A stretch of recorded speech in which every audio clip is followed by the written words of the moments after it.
Víctor y Zair. ¿Ya estamos transmitiendo? Ok. Sí, lo que no sé si está saliendo. Zair, ¿ya estamos transmitiendo?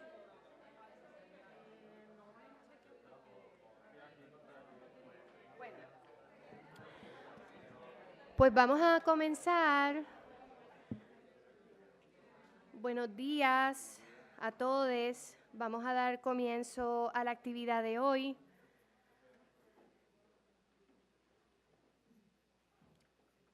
Desde ya estoy declarando esta actividad un éxito.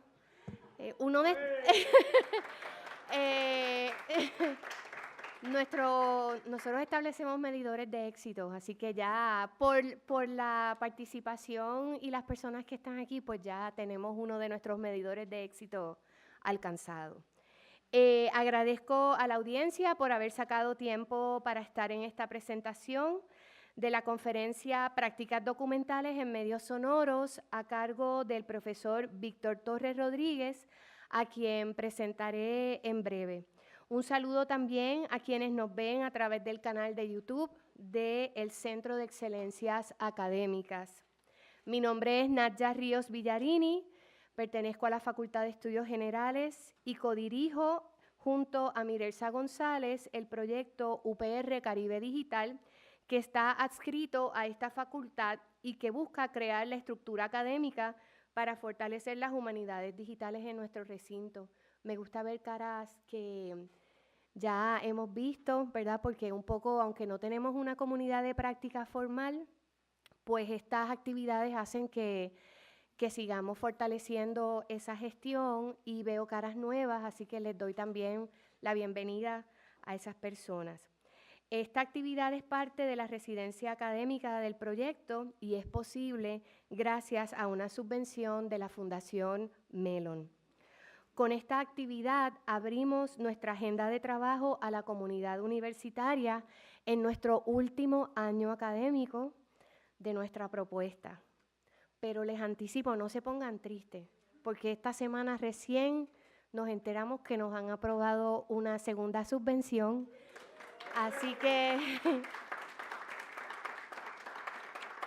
ahí, UPR Caribe Digital para rato. Este año tenemos como tema principal reflexionar sobre el sonido y las posibilidades que nos ofrecen los medios digitales para enfrentarnos al paisaje sonoro. Les adelanto que nuestra segunda actividad está pautada para el 28 de octubre a las 11:30, en la que el profesor Torres Rodríguez y la artista sonora Carola Cintrón Moscoso proponen una sesión de escucha y reflexión en torno a la obra sonora del artista. La tenemos aquí. Carola, saluda. Les dejo con el decano de la facultad, el doctor Carlos Sánchez, para que le ofrezca un breve saludo para luego presentar a nuestro conferenciante. Muchas gracias. Muy bien, muchas gracias. Les saludo con afecto y mucho respeto. Se percibe la mística. Usted dice que no es una comunidad de práctica, pero sí lo es, porque ya ustedes llevan una práctica histórica de hacer actividades de calidad. Me uno a todos los saludos y felicitaciones y agradecimientos que usted ha dado ya, ¿verdad?, a las personas que han hecho posible que esto sea una realidad. Este anfiteatro es parte de un conjunto, de un tinglado de espacios que están al servicio de actividades como esta. La Facultad de Estudios Generales tiene el compromiso de defender estos espacios y de apoyarlos decididamente. Hoy tenemos algo que me parece a mí muy pertinente y he querido estar aquí. Fíjense cómo esta publicidad me salta a mí porque me trae un cassette. Cassette, nombre al pensamiento grato. Sí, porque cassette ya eso es una pieza de museo, pero para mí, los que todavía con el lápiz hacíamos así para enrollarlo, porque el diámetro del lápiz era muy apropiado para el orificio del cassette, pues tenemos, nos apeló. Así que les felicito a todas las personas que contribuyen en que estas actividades sean la documentación, la organización. Esto es una máquina.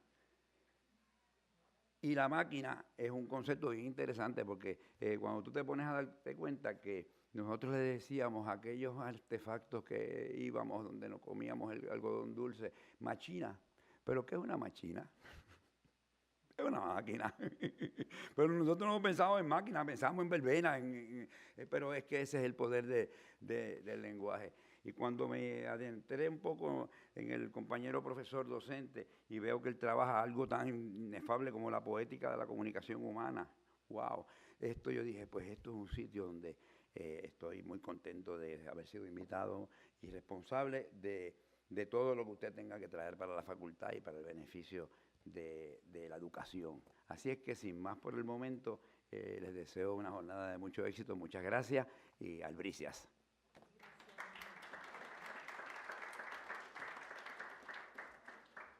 Gracias al decano, ¿verdad?, por esas palabras. Siempre me gusta contar con el respaldo de las estructuras académicas que están ahí apoyándonos en nuestro proyecto, en nuestro quehacer. Bueno, tengo el gusto de presentar al profesor Víctor Torres, a quien muchos de ustedes conocen, pues ha colaborado con UPR Caribe Digital desde el 2022 como diseñador instruccional y posteriormente en el 2024 como investigador asociado. Este año se estrena como académico residente en una propuesta que nos invita a reflexionar sobre la sonoridad y sus posibilidades desde las humanidades digitales. El profesor Víctor Torres Rodríguez posee un bachillerato en Filosofía y Literatura Comparada de la Universidad de Puerto Rico y una maestría de la prestigiosa institución de New School en Estudios de Medio. Trabaja la escritura, las artes sonoras, el diseño y la informática. Ama la poesía, las visualizaciones de datos, los archivos, los sintetizadores y la música pop. Cuenta con varias publicaciones sobre su obra poética y ha experimentado con el arte sonoro. En el ámbito de las humanidades digitales, ha presentado sus trabajos en foros locales e internacionales. Vamos a darle un caluroso aplauso de bienvenida al profesor.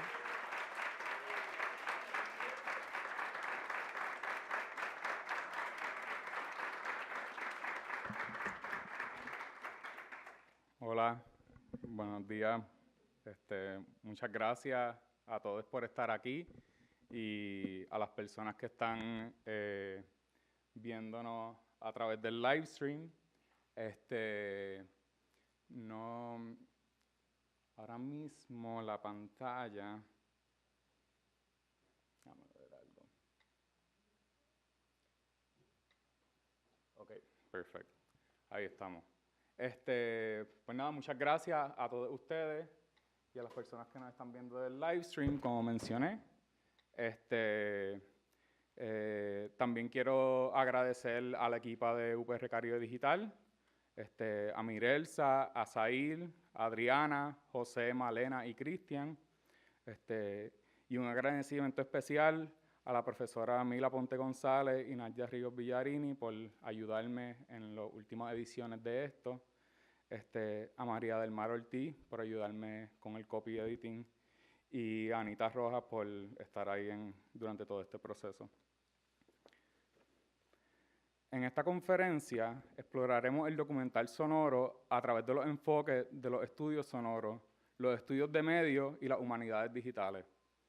Cada una de estas áreas presenta desafíos únicos cuando se trata de comprender el valor social y estético, así como las limitaciones de esta forma de expresión. Nuestro objetivo es destacar los aspectos claves que contribuyen a una comprensión integral de los documentales hechos con sonido, enfatizando su complejidad y potencial para discursos ricos en matices. A modo de guía, abordaremos 3 preguntas que subyacen al estudio del documental sonoro. Primero, ¿cómo influye la escucha en nuestra interacción con el sonido en las prácticas documentales? Segundo, ¿cómo se ha transformado nuestra percepción del sonido y nuestra capacidad para documentar la realidad con la tecnología de la grabación?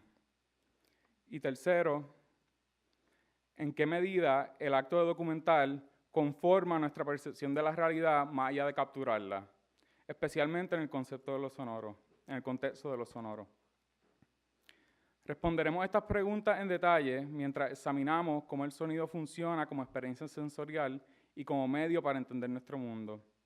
A lo largo de esta conferencia, la discusión estará apoyada de diversos marcos teóricos y aplicaciones prácticas sustentadas en diversas referencias. Mi interés en este tema es doble. En primer lugar, las humanidades digitales fomentan un enfoque abierto y heterogéneo para la investigación humanística que permite la integración de métodos de varios campos y adoptación de formas multimedia de indagación. Esta conferencia busca encarnar ese espíritu y demostrar algunas de las posibles rutas para este tipo de diálogo interdisciplinario. En segundo lugar, creo que nuestra exploración del medio sonoro y el documental puede informar las prácticas dentro de las humanidades digitales, particularmente aquellas relacionadas con la memoria y sus registros. Prácticas como la archivística, la documentación, la curaduría, la catalogación, etc. Estas intersecciones abren nuevas formas de pensar sobre cómo capturamos, interpretamos y representamos el mundo que nos rodea a través del sonido.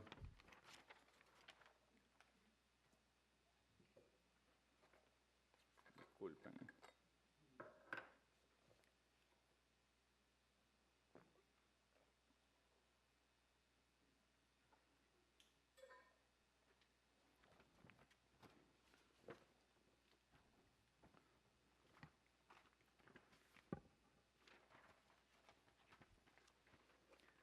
El sonido es fundamentalmente un efecto de la vibración de la materia.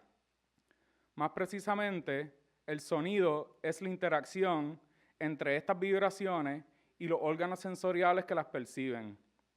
Estos órganos pueden estar hechos de diversos materiales y pertenecer a diferentes seres, ya sean criaturas de carne, hueso y electricidad, como nosotros, u objetos hechos de aluminio, cobre y electricidad, como este micrófono. Incluso de materiales aún por descubrir que tengan la capacidad de responder a estas vibraciones. Generalmente llamamos a estos órganos oídos, pero como nos recuerda la compositora y filósofa estadounidense Paulina Oliveros, la piel también escucha, y escuchar no es lo mismo que oír.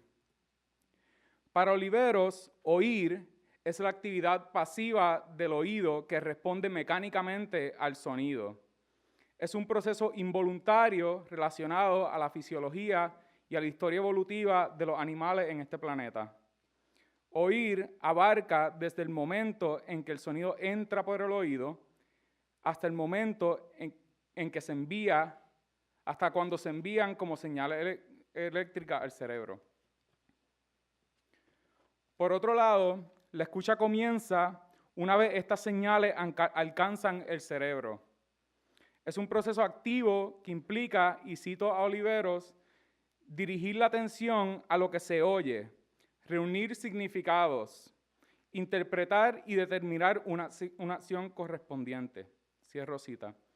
Oliveros divide este fenómeno en formas de atención focal y global. La escucha focal se centra en los detalles específicos del sonido, mientras que la escucha global intenta absorber todo simultáneamente.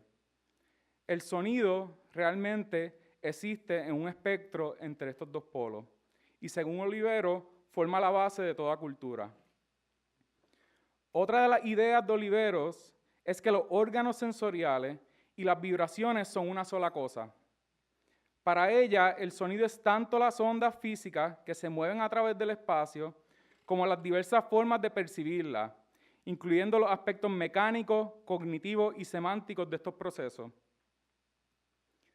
Como nos ha dicho en su ensayo Quantum Listening, y la cito, escuchamos para interpretar nuestro mundo y experimentar significados. Nuestro mundo es un entramado complejo compuesto de energía vibrante, materia y aire. De la misma forma que nosotras mismas estamos hechas de vibraciones. La vibración nos conecta con todos los seres y nos conecta con todas las cosas de manera interdependiente. Cierro cita. Así, el sonido se comprende mejor como algo que existe dentro y a través de estas conexiones.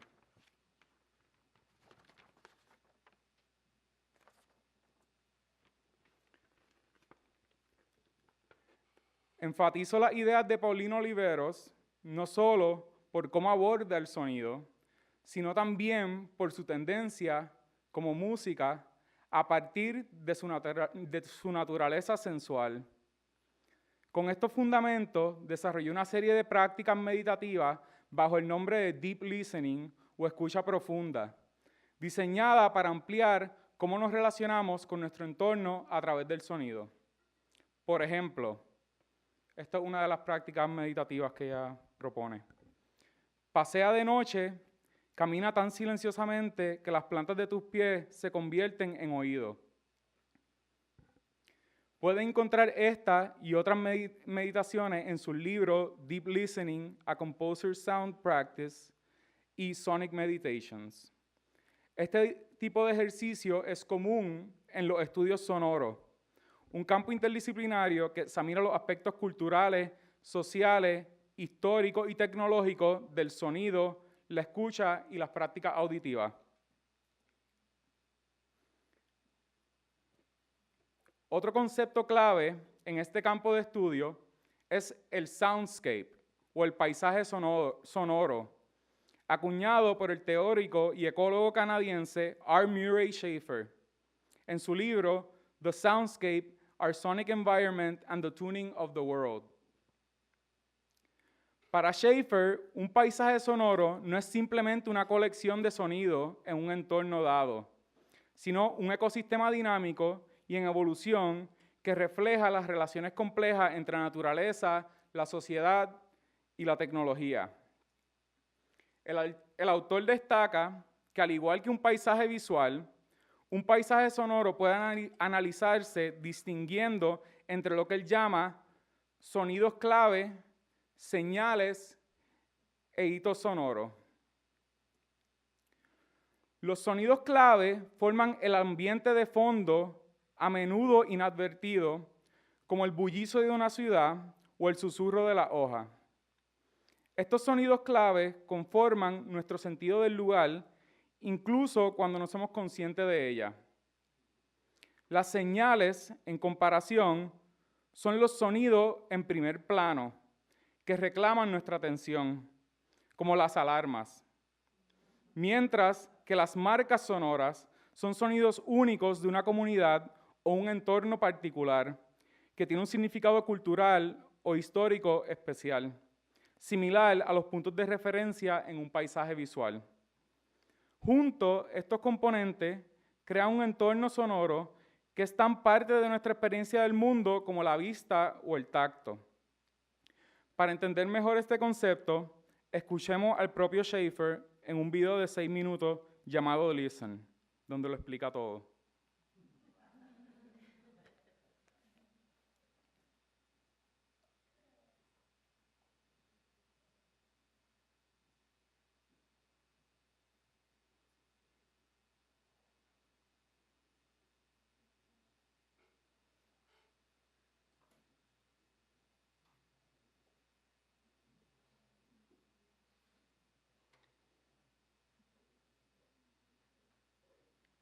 Okay. Technical problems.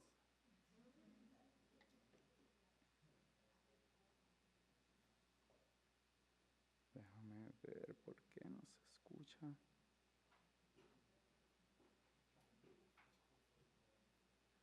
Vamos otra vez.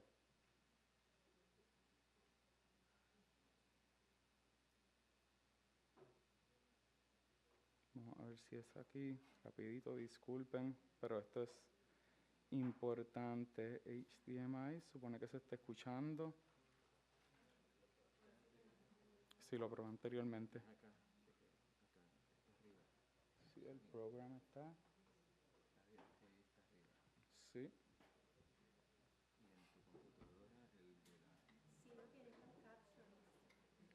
Sí, pero no, son sus murmullos.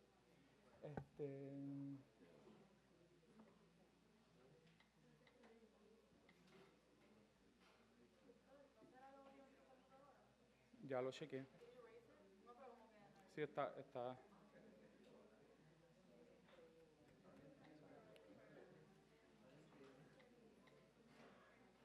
Ahí está. Muchas gracias. Disculpen.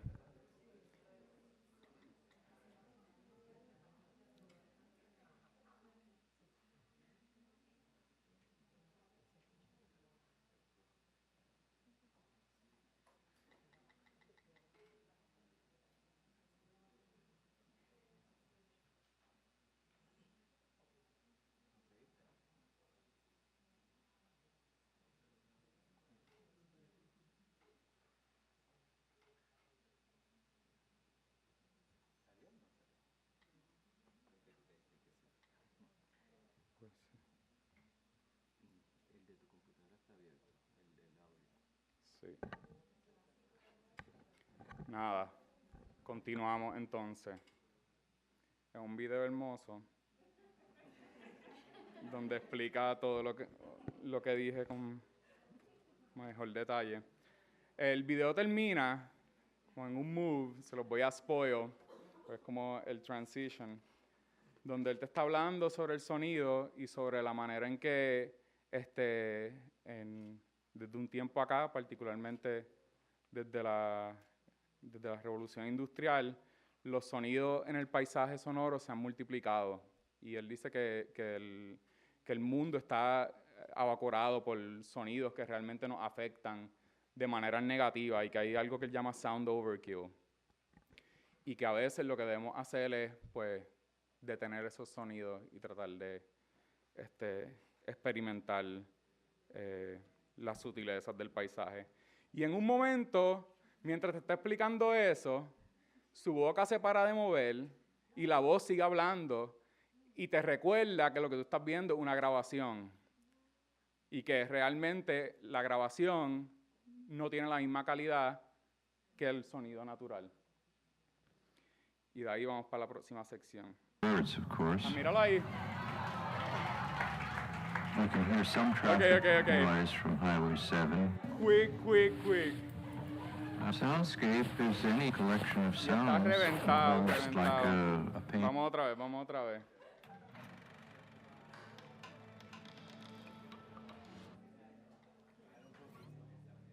Sí. Vamos por ahí.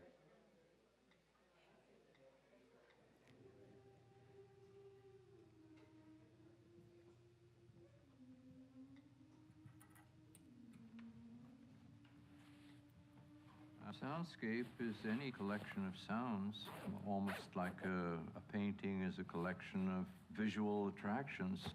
I think when you listen carefully to the soundscape, it becomes quite miraculous when you listen carefully and marvel.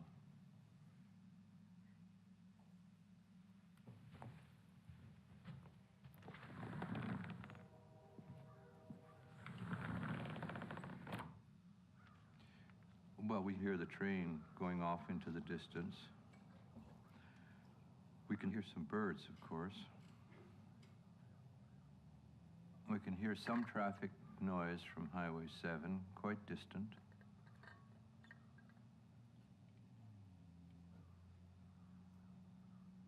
The most interesting thing, of course, is the birds at this time of the day. We can hear them in all directions. I think if you listen carefully, your life is enhanced. I think it becomes much more interesting. It's the same as looking carefully. If you can use your senses properly, and in art we try to get people to use their senses, to listen carefully, to look carefully at things, that enriches your life.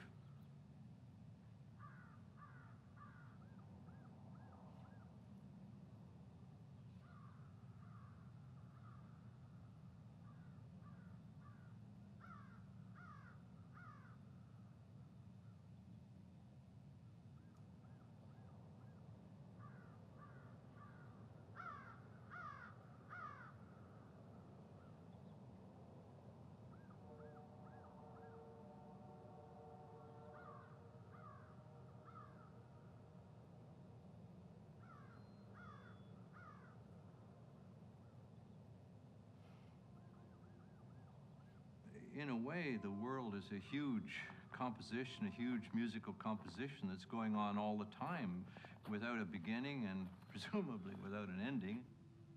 We are the composers of this huge, miraculous composition that's going on around us, and we can improve it or we can destroy it. We can add more noises or we can add more beautiful sounds. It's all up to us.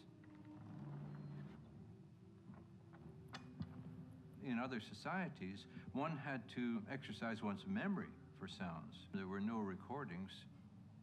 Every sound committed suicide, you might say, and would never be heard again, not exactly the same way. And in some ways, that made people more perceptive and more considerate of the soundscape that they were living with.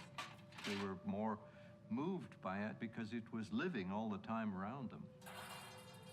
If you have an original sound and then you put it through a microphone and distribute it through loudspeakers, you can multiply that sound by millions of times. So we're living in a kind of dreadful time in which we have sound overkill, and that's a real problem. So one thing we might think of doing is to begin to reduce the number of sounds in our life. A real sound, of course, is absolutely unique. It has an excitement about it and probably an authenticity, a fidelity that will never be achieved by recordings. But what you're hearing now is not real sound. No My es lo voice mismo isn't si te lo coming from spoileo. me. It's coming from sounds that were made a long time ago. And what happens if my voice stops? What do you hear then?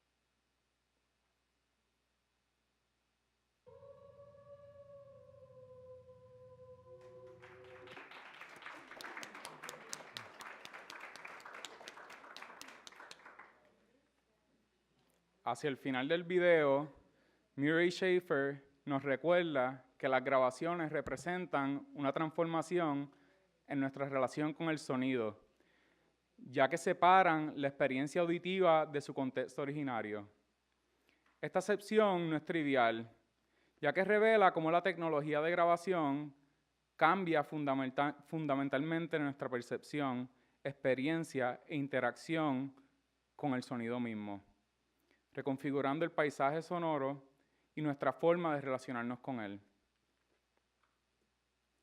La distinción entre sonidos naturales y grabados es fundamental para comprender cómo la tecnología ha reestructurado nuestra experiencia auditiva.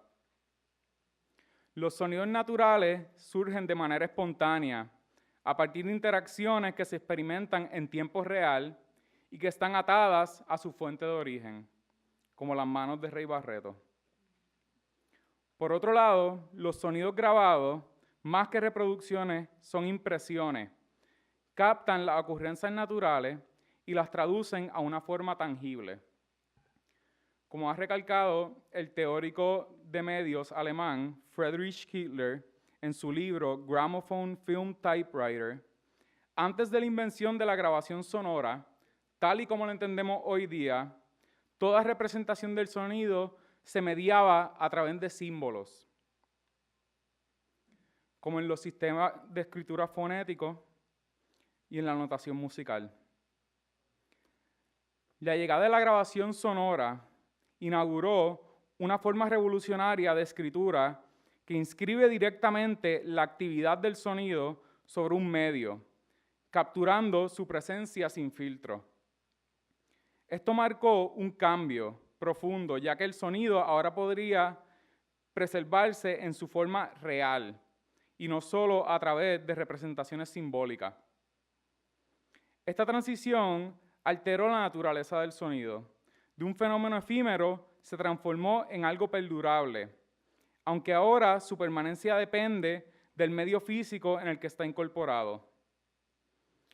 Tal y como sugiere el artista sonoro estadounidense Douglas Kahn en su introducción al libro Wireless Imagination, Sound, Radio and the Avant-Garde, las grabaciones efectivamente liberan el sonido de su cuerpo, permitiéndole habitar un cuerpo tecnológico en su lugar. A través de esta liberación, el sonido se vuelve móvil y capaz de ser transmitido, controlado y reencarnado a través de varios dispositivos, separándose así de su conexión al tiempo, al lugar y la fisicalidad del emisor.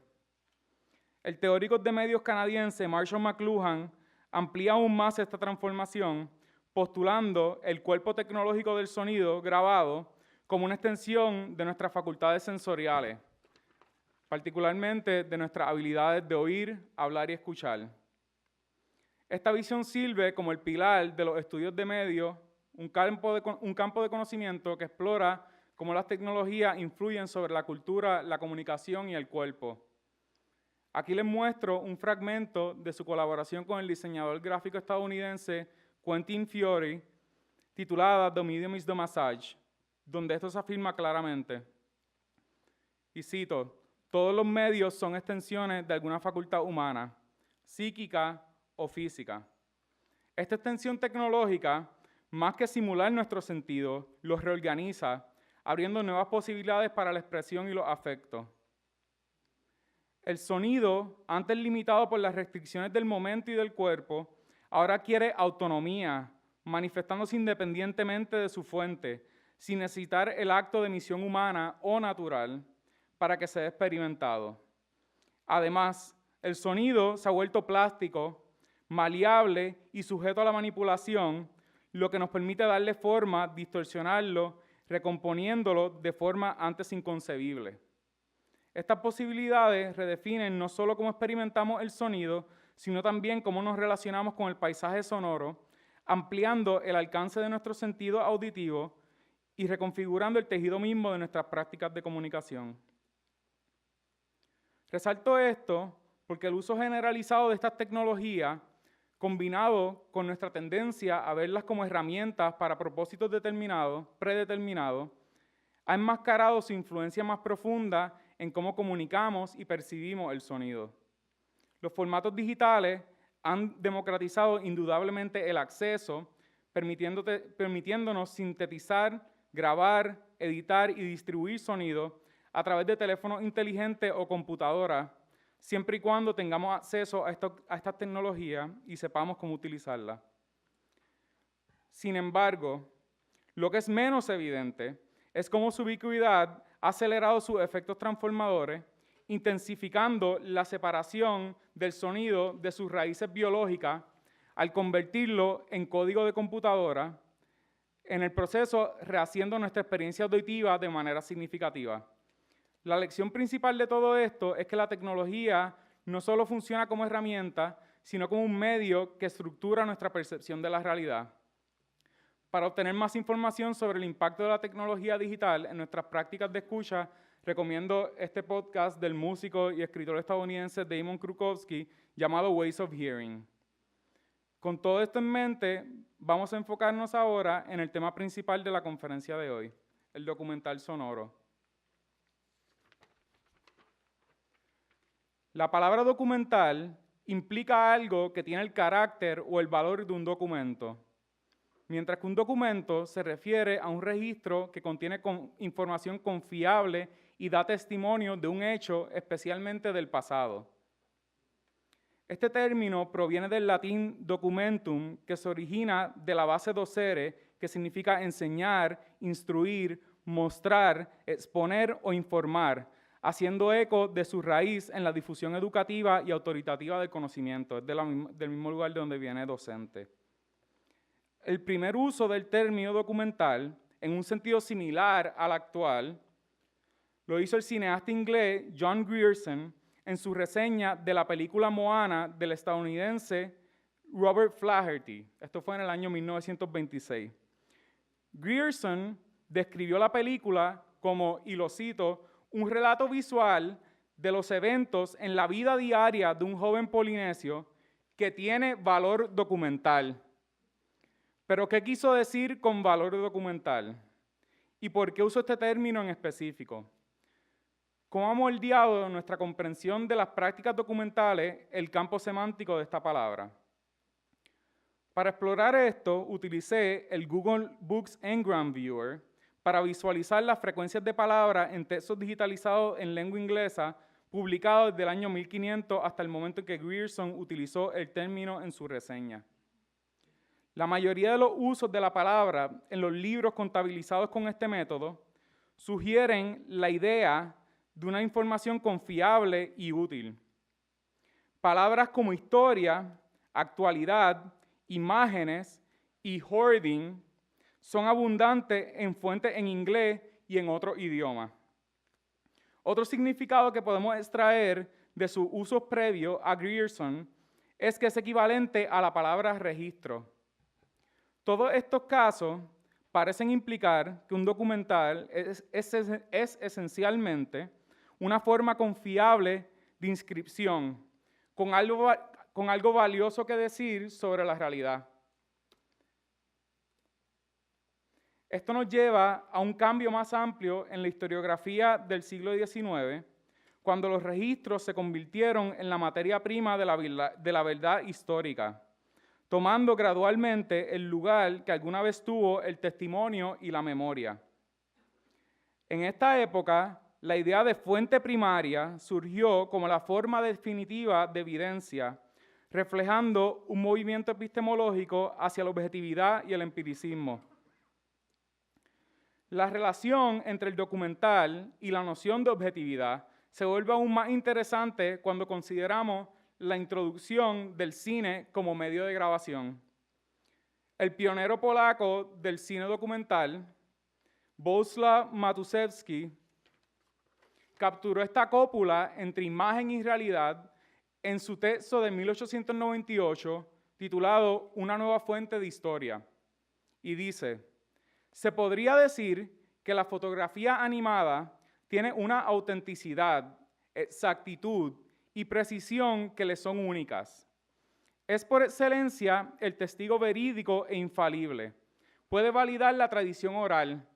Y si los testigos humanos se contradicen en cuanto a un hecho, pueden reconciliarlos silenciando al que desmiente. Cierro cita. La confianza de Matuszewski en la capacidad del cine para servir como testigo verídico e infalible revela lo profundamente arraigada que está nuestra creencia en la capacidad de las tecnologías para producir verdades históricas, reforzando la idea de que los dispositivos de grabación ofrecen un acceso directo a la realidad.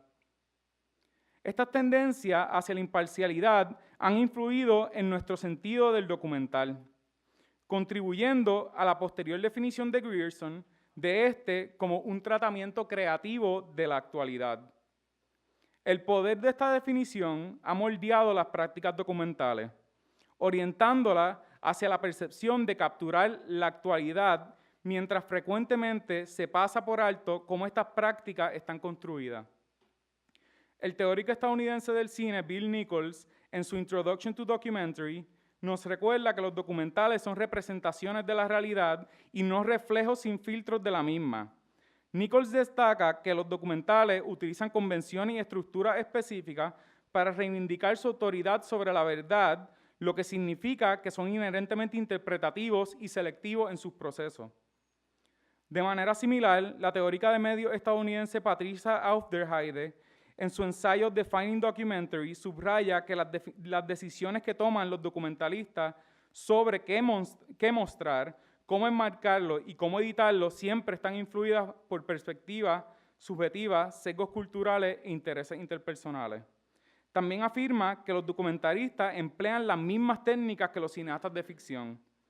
Por lo tanto, aunque los documentales afirman mostrar la realidad tal y como es, siempre están insertos en un proceso de montaje, creando narrativas que distinguen la verdad de las mentiras.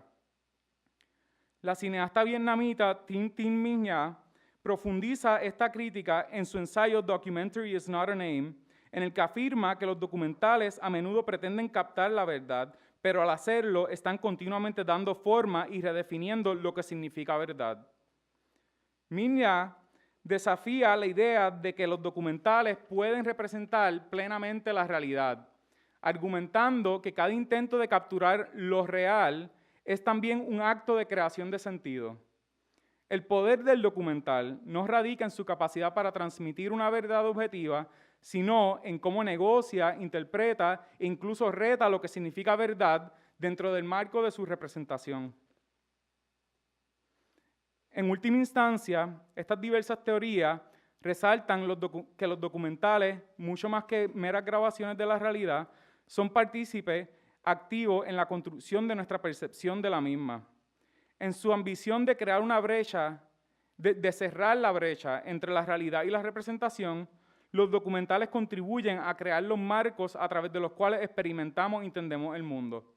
Esto revela que el imaginario documental tiene menos que ver con captar la realidad y más con cómo el acto de documental en sí mismo crea nuevas formas de ver, escuchar y recordar, ampliando nuestras nociones de verdad, experiencia y actualidad en el proceso.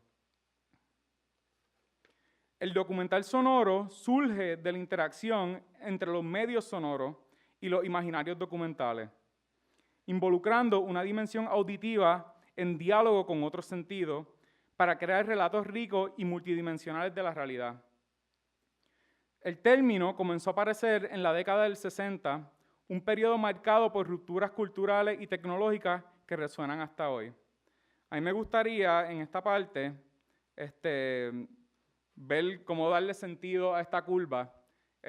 Y parto de esta curva porque las referencias que existen en relación a este tema, hay mucho escrito sobre radio documental que está por ahí, o sea, related, but not necessarily the same thing.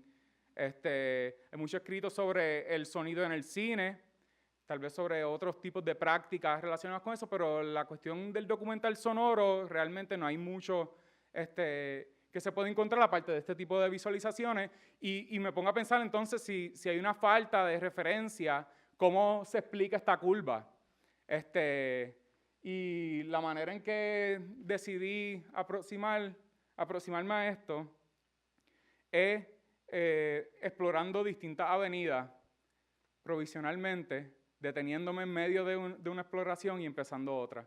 Y como que ir lateralmente moviéndome de distintas formas de producción cultural que pueden haber contribuido a este incremento. Y no sería algo tan descabellado porque mi sospecha es que esta curva está muy relacionada con el incremento general de formas tecnológicas de comunicación. O sea, como que no podemos ver esa curva y no pensar en que en todos los cambios tecnológicos que han habido, en todas las culturas que han surgido de esos cambios. Así que, nada, les voy a presentar algunos de esas avenidas. Y los slides se van a poner como fast. Es un poco, ahí hay un montón de como side quests. Esto se va a publicar en la página de Caribe Digital. Si algunos de esos side quests les interesan, pues tienen la capacidad de darle clic. Y durante todo esto, todo lo que esté subrayado es un link. Así que hay un montón de side quests ya en la presentación, pero esta parte específicamente, bear with me, this is going to move a lot. Ok.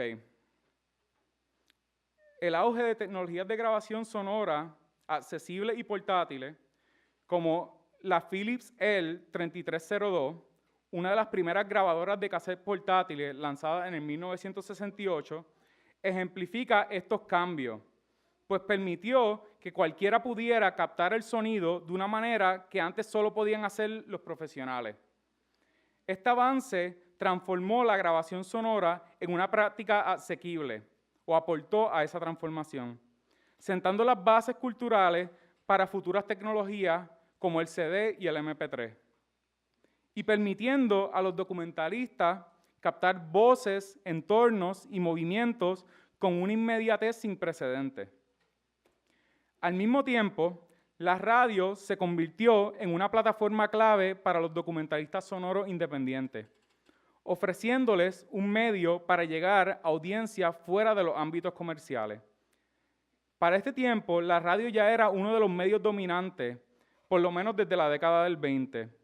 Y aunque la televisión ya estaba ganando terreno a finales de los años 60, la apertura de estaciones de radio públicas y piratas en todo el mundo permitió nuevas formas de participación y distribución, incluso entre los locutores aficionados. Un ejemplo de esta tendencia son las productoras de radio estadounidenses Davia Nelson y Nikki Silva, que como The Kitchen Sisters han estado creando proyectos documentales y educativos juntas desde el 1979. Y cito su página web. Dice que están creando cientos de historias para NPR transmisión pública y podcasts sobre las vidas, historias, prácticas artísticas y rituales de las personas que han moldeado nuestro diverso mundo cultural. Ayer le envié un link a Kairiana que hicieron un documental sobre Tupperware. Así que ese es como que los niveles de los temas que están tocando estas mujeres. Actos como este han ampliado las oportunidades para que contenido no comercial llegue al público, fomentando un espacio para voces y perspectivas alternativas.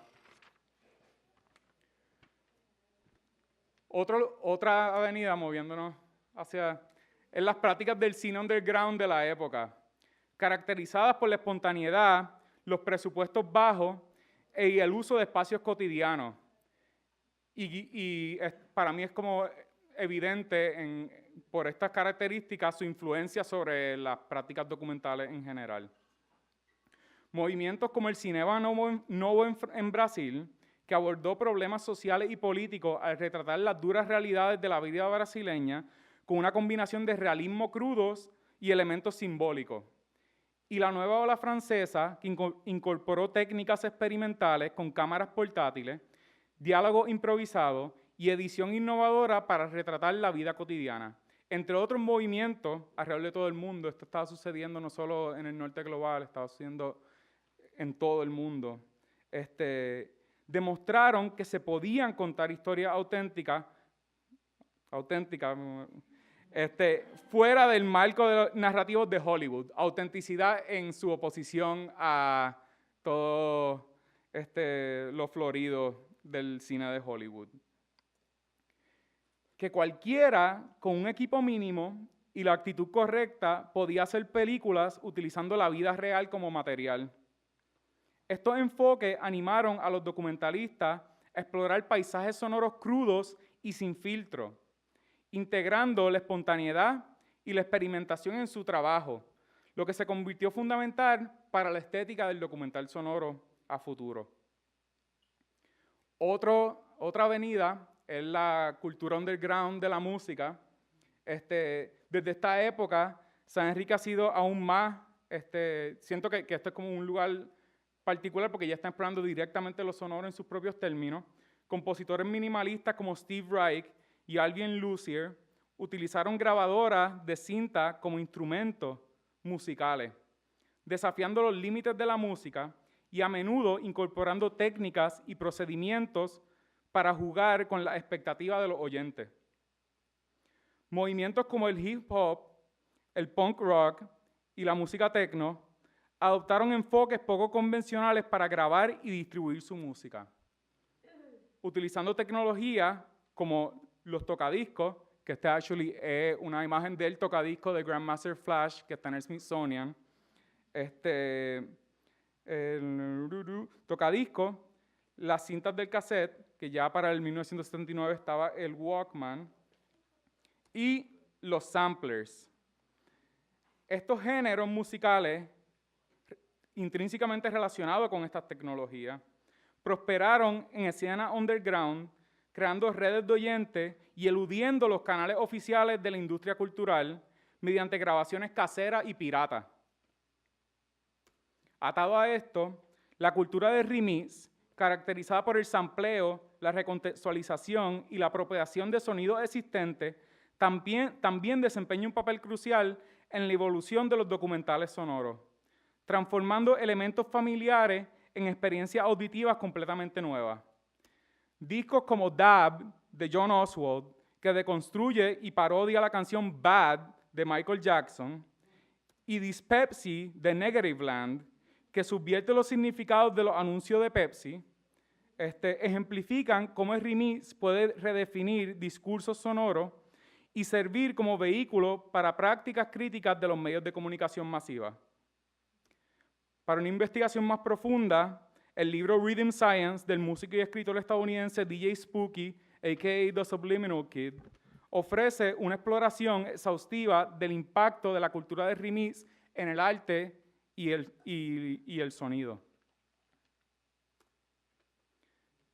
Ya en el paisaje digital, donde dominan las redes sociales, que esto o sea, era una red de piratería, pero era una red social. Estamos acostumbrados a que la red social tenga una forma, pero esta era redes sociales guerrilla, basically. Donde dominaban las redes y los teléfonos inteligentes, aunque todo esto se ha transformado, pero trayéndolo a estos orígenes. En este contexto, el podcast ha emergido como un actor clave en la reconfiguración de cómo consumimos contenido auditivo. El auge del podcast ha revolucionado la producción y distribución de documentales sonoros, haciendo que el formato sea más accesible y ampliamente disponible. Plataformas como Spotify y Apple Podcasts, pero también plataformas como Bandcamp y SoundCloud han proporcionado un auge en la producción de podcasts con grandes inversiones que los convierten en medios de comunicación populares y masivos. Pero este cambio ha abierto posibilidades para creadores independientes también, democratizando el medio y permitiendo que los documentales sonoros lleguen a audiencias globales. Ejemplos como This American Life, que marca una transición entre la radio, el radio broadcast y el podcast, y Radiolab, muestran esta evolución, combinando un diseño sonoro innovador con una narración imaginativa que amplía los límites de las prácticas documentales sonoras contemporáneas.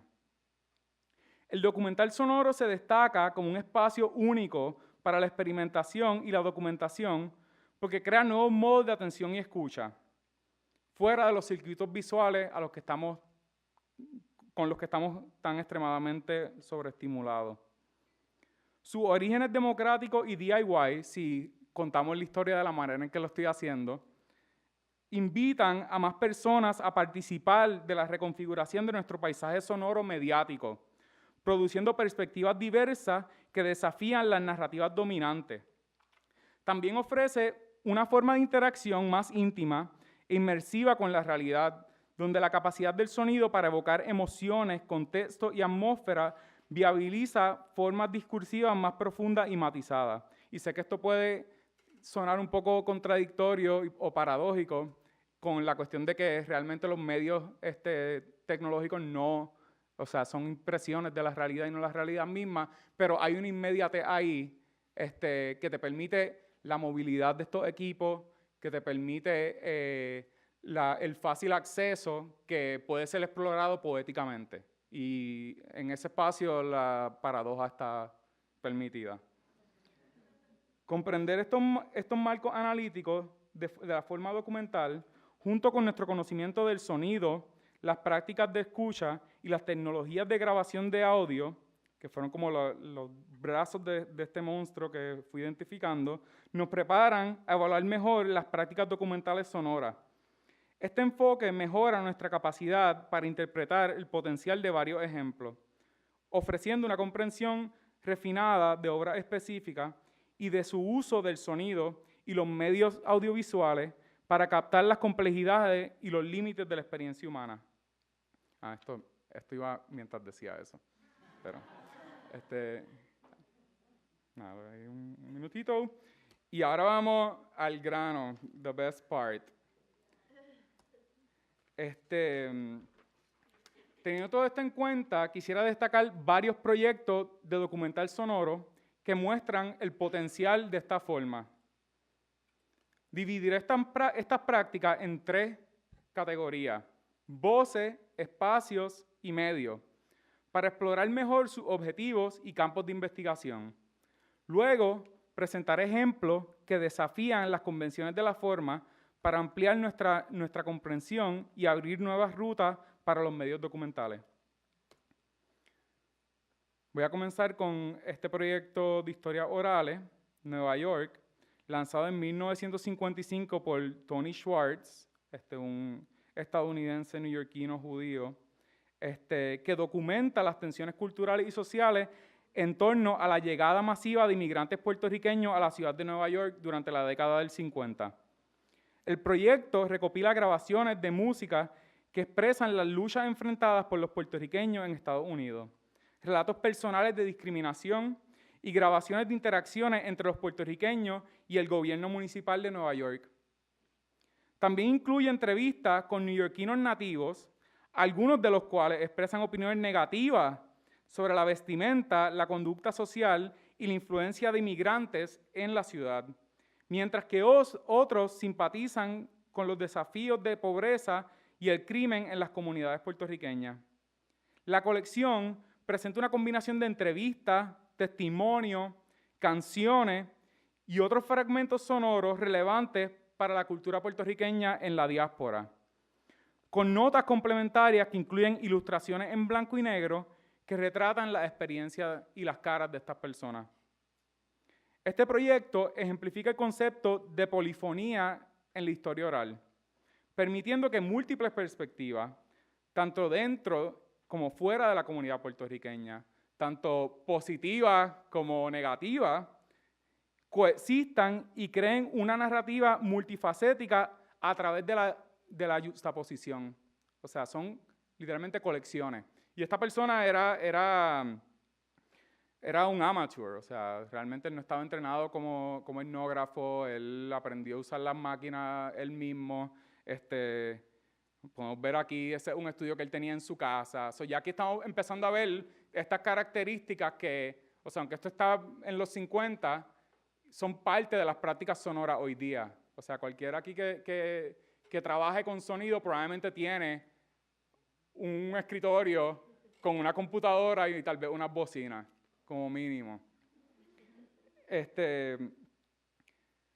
Nada, él usa estas técnicas como amateur de audio, presentando un documental sonoro que interviene mínimamente en la vida e historia de sus sujetos. Él literalmente va y graba. O sea, hay un nivel de intervención. O sea, él es esta persona que fuera de la comunidad, que está yendo allí, está grabando a estas personas, pero la manera en que él recopila eso y lo organiza, hay como un respeto súper fuerte a las voces de estas personas y lo que quieren decir.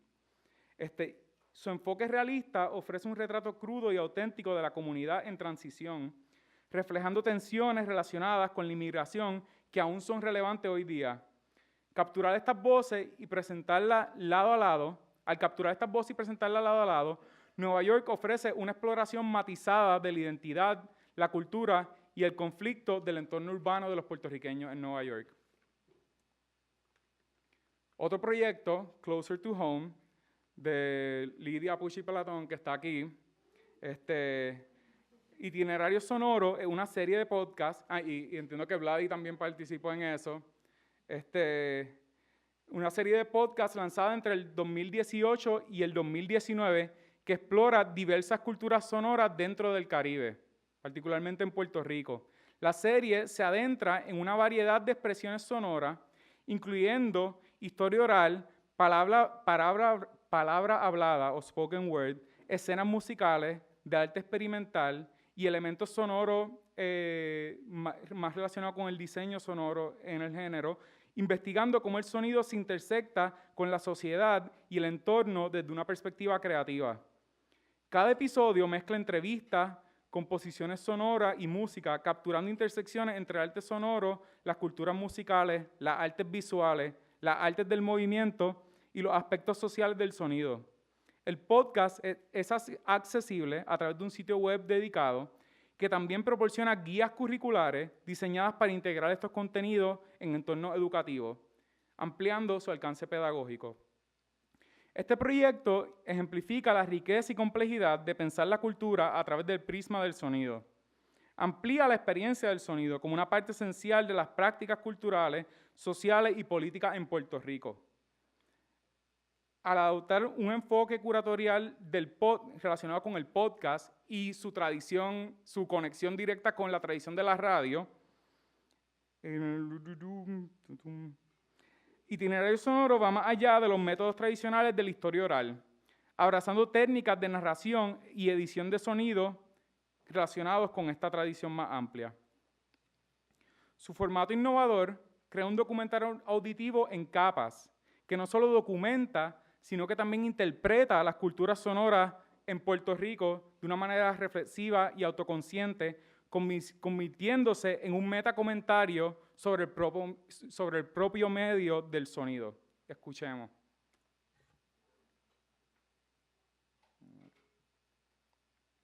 Not again. Desde un lugar, Okay. me encontré investigando el movimiento desde un lugar más primario, somático, experimentando qué tipo de música yo hacía con mi cuerpo, con mi respiración, con la invención de movimiento. Y pues me encontré que me distancié de usar música y gravité o me acerqué más a usar sonidos. Me interesaba mucho el sonido de la naturaleza en particular, no necesariamente algo electrónico o algo hecho por un ser humano. Y el silencio como acompañante de lo que yo estaba haciendo corporalmente. Y he hecho eso por muchos años. Esa es parte de una entrevista con Willa Sterling de un episodio dedicado a la relación entre el movimiento y las sonoridades. Ah, ¿esa es Karen hablando? Ah, disculpa. Ok, ya. Ok. El otro proyecto relacionado con los espacios fue lanzado en el 1986 y es titulado A Sound Map of the Hudson River de Anya Lockwood. Es un proyecto de paisaje sonoro que retrata un viaje auditivo a lo largo del río Hudson, desde su fuente en los Adirondacks hasta su desembocadura en el Océano Atlántico. La obra se compone de grabaciones realizadas en 15 puntos diferentes a lo largo del río, cada una capturando del paisaje sonoro único creado por el terreno, el clima y la actividad humana en esta ubicación. Las grabaciones se ensamblan para crear un flujo continuo de sonido que refleje el viaje del río, ofreciendo al oyente una rica experiencia sonora. La obra de Lockwood explora el estadio meditativo en el que el sonido del agua y el movimiento pueden inducir, revelando ritmos, textura y variables del río a la medida que fluye corriente abajo. El proyecto ejemplifica un enfoque intervencionista de las grabaciones de campo, donde la manipulación de las grabaciones permite una experiencia que trasciende los límites de la percepción humana. El collage de diferentes grabaciones realizado por Lockwood ofrece un paisaje sonoro hiperreal. O sea, ella está tratando de capturar esta bestia, que es un río, y para capturarlo completamente, pues, tiene que lograrlo en distintas instancias y después va combinando eso y creando este paisaje sonoro. Similar a esto, pero en forma de sonido. O sea, tratar de crear ese sentido de panorama. El proyecto trata el sonido de río como una composición musical, utilizando el flujo natural del agua como un instrumento. A través de este enfoque, A Sound Map of the Hudson River transforma la documentación ambiental en una forma de arte, invitando a los oyentes a sumergirse profundamente en las texturas sonoras de la naturaleza. Otro proyecto relacionado con este tema de los espacios, de Armando Román, que está aquí, Los Sonidos del Estuario, lanzado en el 2023, es un proyecto de arte sonoro que documenta el sistema del estuario de San Juan a través de grabaciones de campo. Desarrollando en conjunto con un seminario recurrente de arte sonoro, el proyecto reunió a 5 artistas de diversas disciplinas para reflexionar sobre la documentación sonora y producir arte sonoro a partir de las grabaciones de campo. El proyecto incluye grabaciones de campo en bruto, piezas de arte sonoro, que utilizan técnicas de edición piezas de arte sonoro que intervienen más con las grabaciones, y un componente de historias orales con entrevistas en video a residentes que viven alrededor del estuario. Las grabaciones de campo están disponibles gratuitamente para el uso personal. Aquí. Las grabaciones de campo están disponibles gratuitamente para el uso personal en música, cine y otros proyectos artísticos. Armando destacó el proyecto como parte de una residencia, desarrolló el proyecto como parte de una residencia en el estuario de la Bahía de San Juan, una organización sin fines de lucro que promueve esfuerzos de conservación para mejorar la calidad del agua y los ecosistemas dentro del estuario, que cubre una parte significativa del municipio de San Juan. Este proyecto ejemplifica un enfoque multimodal que combina voces ambientales, tecnológicas y humanas para contar la historia del sistema del estuario de San Juan. Al mezclar la ecología acústica con la música electrónica y las técnicas del cine documental, los sonidos del estuario enriquecen los esfuerzos conservacionistas mediante un compromiso directo con el paisaje sonoro de la región.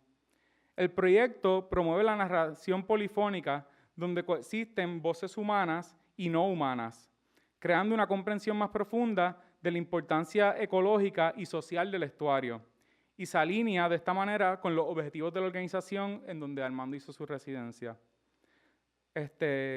Ya que el proyecto logra crear conciencia sobre el estuario, al tiempo que ofrece una plataforma para la interacción directa y creativa con sus paisajes.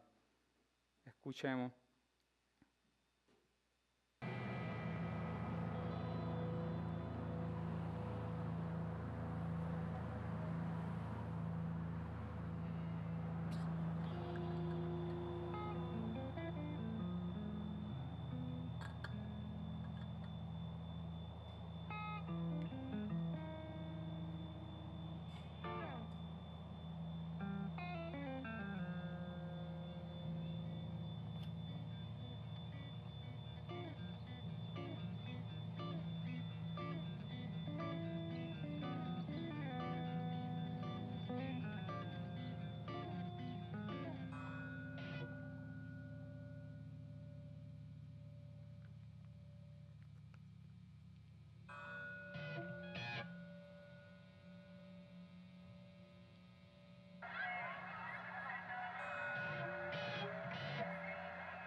Esta grabación de los distintos componentes del proyecto tiene que ver con las sesiones de arte sonoro que organizó Armando. Okay. En relación con los medios, estos son proyectos cuyo sujeto de estudio, objeto de estudio, son los medios mismos o grabaciones. El proyecto de Subversiones Sonoras, que es una colección de grabaciones de audio producidas por el Departamento de la Policía de Puerto Rico durante las operaciones encubiertas en las décadas del 60 y el 70 en Puerto Rico. Estas grabaciones, parte de una colección más amplia, conocidas como las carpetas, documentan la vigilancia y persecución de puertorriqueños, disidentes políticos y ciudadanos. Esta colección más amplia también incluye fotografías, videos e informes escritos, proporcionando un archivo completo de las tácticas represivas del Estado durante este periodo.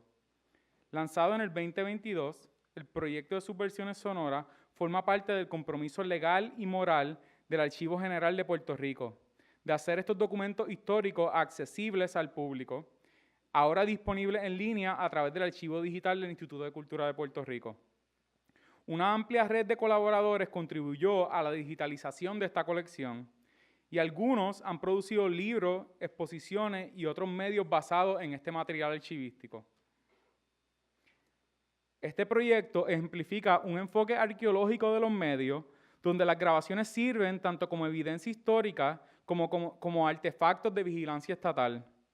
La artista visual Sofía Galliza Muriente ha argumentado que algunas de las técnicas cinematográficas utilizadas por la Policía de Puerto Rico en el carpeteo, como los movimientos erráticos de la cámara, el mal enfoque, podrían verse como una forma de cine experimental. Y creo que podemos extraer de esa interpretación que las grabaciones de baja calidad, hechas por la policía, recopiladas en Subversiones Sonoras, también se pueden interpretar de la misma manera. Estas grabaciones, con sus imperfecciones técnicas, revelan no solo las intenciones panópticas de la policía, sino también la ingenuidad en su uso de las tecnologías de grabación. Y es entre esas dos cosas que se desarrolla la poética de estas grabaciones. Subversiones Sonoras transforma las herramientas de represión estatal en instrumentos de memoria pública y, si seguimos la línea de Sofía Gallizá, en un espacio de investigación estética. Destacando el papel de los medios tanto en la documentación como en la configuración de las prácticas políticas y artísticas en Puerto Rico. Y realmente, como me parece que con objetos como estos, prácticas que nos permiten reapropiarnos y resignificar estas cosas, a mí me parecen muy, que pueden rendir frutos muy buenos. Vamos a escuchar el arte experimental de un popo.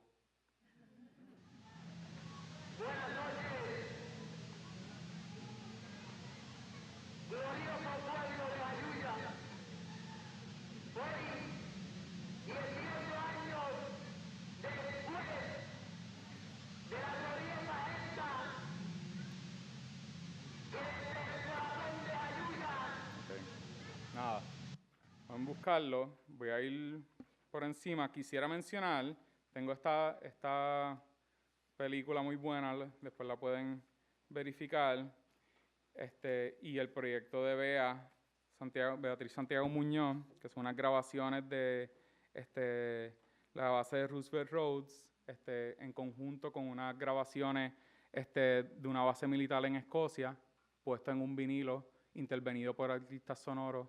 Son un vinilo con un lado con Puerto Rico y otro en Escocia. Y también las técnicas son como similares a lo que estamos escuchando ahora, pero conscientemente para tratar de subvertir precisamente los significados que producen estos espacios. Y el proyecto de Carola Cintrón Moscoso de instrumento Intona Paisaje, que lo iba a describir, pero ya se me acabó el tiempo. Lo que sí tengo que decirles es que vamos a tener una conversación sobre y otras de sus prácticas relacionadas con los registros sonoros y del paisaje el lunes 28 de octubre a las 11:30 de la mañana en el anfiteatro 5, no el 7. Y pues nada, muchas gracias.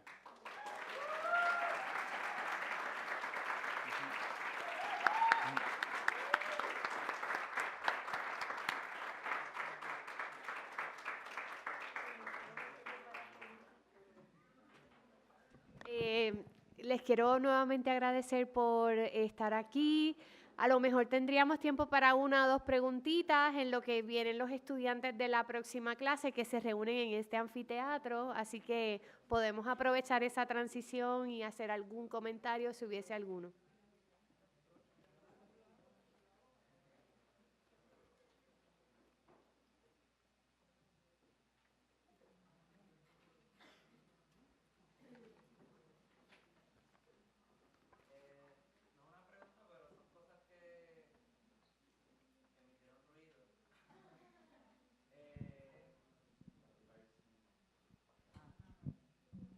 Hola, Livestream.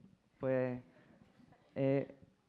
me interesó la cuestión de la fidelidad que vimos más al principio con Mary Schaefer y cómo los ejemplos que diste o tus vías, tus avenidas de exploración o tu hipótesis de por qué esa curva estaban tan relacionadas con técnicas que rompen un poco con esa concepción o que indagan más bien el sonido menos fidélico. Como que esa relación me llamó mucho la atención, cómo se empuja la cuestión del documental con como que siento que tiene sentido y a la misma vez como que me parece una paradoja. Que el documental está ligado como a esa práctica menos fidélica, mientras que lo fidélico como que es algo de valor dentro de la práctica documental, yo siento a veces para mí, aunque a veces no. Es como esa tensión que me interesa. Sí, o sea, realmente esa tensión es como, yo siento que todos los documentales, aunque no estén addressing, esa es la tensión entre... Yo estoy tratando de acercarme y entender este fenómeno y representarlo, y pues lo estoy haciendo a través de herramientas, ya sea el lenguaje, tecnológica, etc. En ese sentido, la manera en que yo interpreto la cuestión de fidelidad es como una decisión estética. Y me interesan estos documentales que trabajan más desde una perspectiva tal vez de baja fidelidad, porque precisamente parten de la premisa de que el documental es una representación y exploran qué avenida hay por ahí y qué sentido se pueden producir, siguiendo las reflexiones de Tin Minh Ya, que es la cineasta vietnamita. Ella habla sobre precisamente cómo en el proceso de tratar de capturar la verdad y representar la verdad o la realidad, lo que está en juego es precisamente los sentidos que puede producir esas representaciones. Así que estas avenidas de exploración un poco más abiertas, que no están atadas necesariamente con los preceptos del realismo en el documental, que es lo que toda esta cuestión de fidelidad trabaja, me parecen mucho más interesantes, porque precisamente la cantidad de significados que pueden salir de ahí es como exponencialmente mayor.